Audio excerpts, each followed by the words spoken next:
I really like my apartment here in Paris, but I just don't like snow, so I think I'll fly back to the States and make some more car videos. Let's do it. This 2025 Volkswagen Taos looks pretty nice. I think we'll have to get one to drive. Even though the starting price is $25,000, which seems pretty reasonable. I hear they go up to $36,000 on the deluxe models. I'm going to try to get a cheap one that we can afford without mortgaging our house. Alright, I finally got here. This is the S model. I understand there's an SE, SCL, which costs a lot more, but this one is $24,995. Now, do they stick us with any options? Just shipping, leaving a total of $26,420. I think we can all afford that. Here are some specs.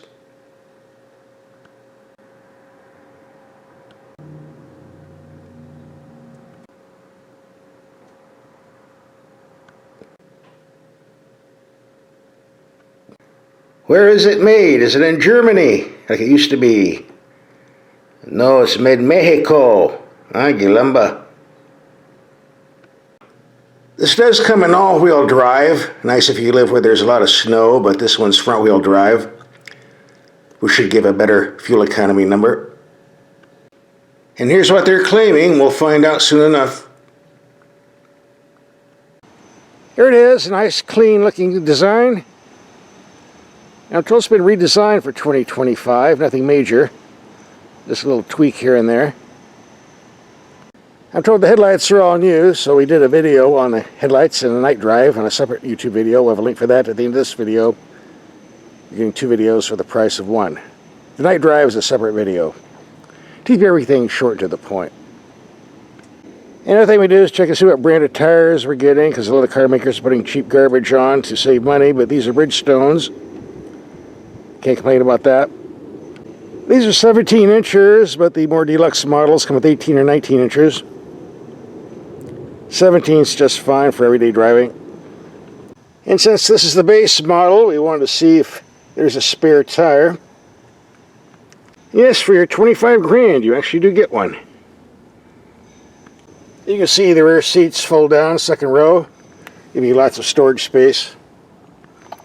This is the first time in decades I've had to read the owner's manual to figure out how to get this hood open. Love that German engineering. Alright, this is a 1.5 liter 4-cylinder turbo. Horsepower has been increased this year from 158 to 174. 28 to 36 miles to the gallon. They said this used to have a dual clutch transmission, which is totally idiotic. Putting a dual clutch in a economy car is nothing but trouble, especially when they need repaired. So they replaced it with a nice modern 8-speed automatic. Very wise move. And surprisingly, this looks easy to work on. Unlike some other German designs where you have a bunch of snake pit of hoses that you can't see anything except a snake pit of hoses. And like we stated earlier, this is available on all-wheel drive, which is fine if you live where there's a lot of mud and snow, but it just uses more gas, makes things more complicated. This is front-wheel drive, which does just fine in most environments. One thing I like about Volkswagen vehicles are the simple controls. Example here, the climate. 3 simple knobs with a few buttons. Temperature, fan speed, and vent control. Why can't it be this simple on all cars? The more expensive they are, the more complicated they get.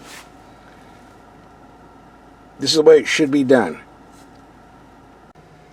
The info screen's not very big on the base model. The larger exclusive models have a 10-inch screen, but this is more than adequate.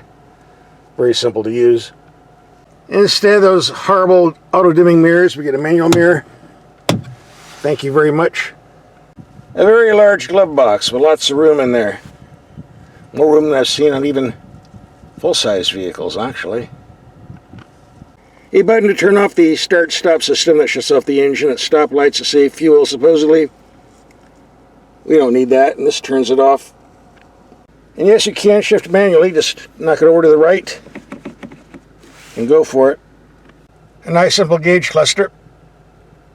And I don't think I've ever had a German car, regardless of price, that had bad seats. These are very comfortable. And decent headroom for 2 adults in the second row seating. Rocker panels are decent size, you don't drag your legs on any dirt. Pedals are placed where they're supposed to be. If I gave this vehicle a 10 out of 10 on the interior, I get some nasty comments in the remarks section, so without leather and stuff like that, that wouldn't fly. So let's just say 9 out of 10. Very simple design, easy to use, the way it should be in my book, regardless of a car's price. And the materials are nothing fancy, but nothing appears cheap either, so I'm not complaining. The driving characteristics are what you expect in a German car. Steering's quick and responsive, decent feedback. Brakes are excellent with a nice pedal feel, very firm, responsive. The ride is very comfortable for such a small vehicle. Handling pretty decent too. In spite of the small motor, there's plenty of acceleration available. Well, with just me in the vehicle, if you load it up with 3 people, might not be so quick.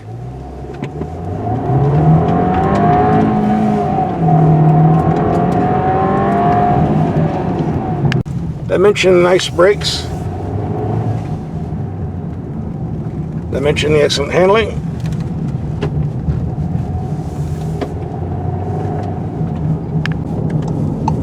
This is a very nice vehicle for daily commuting. I don't think there's going to be any complaints if you buy one.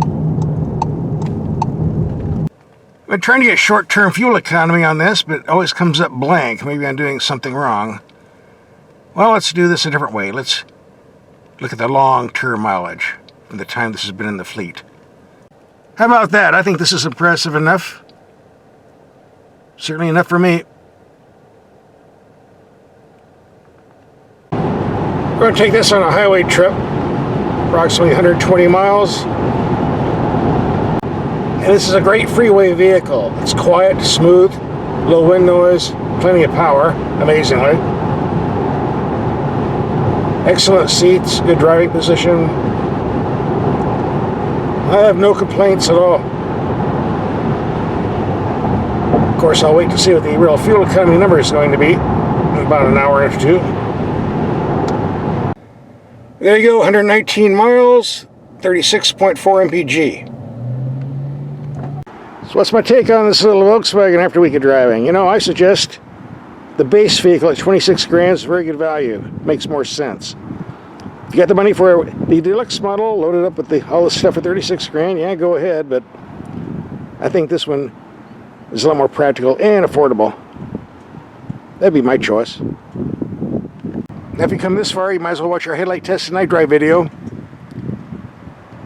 Here's a link coming up. Just click and watch.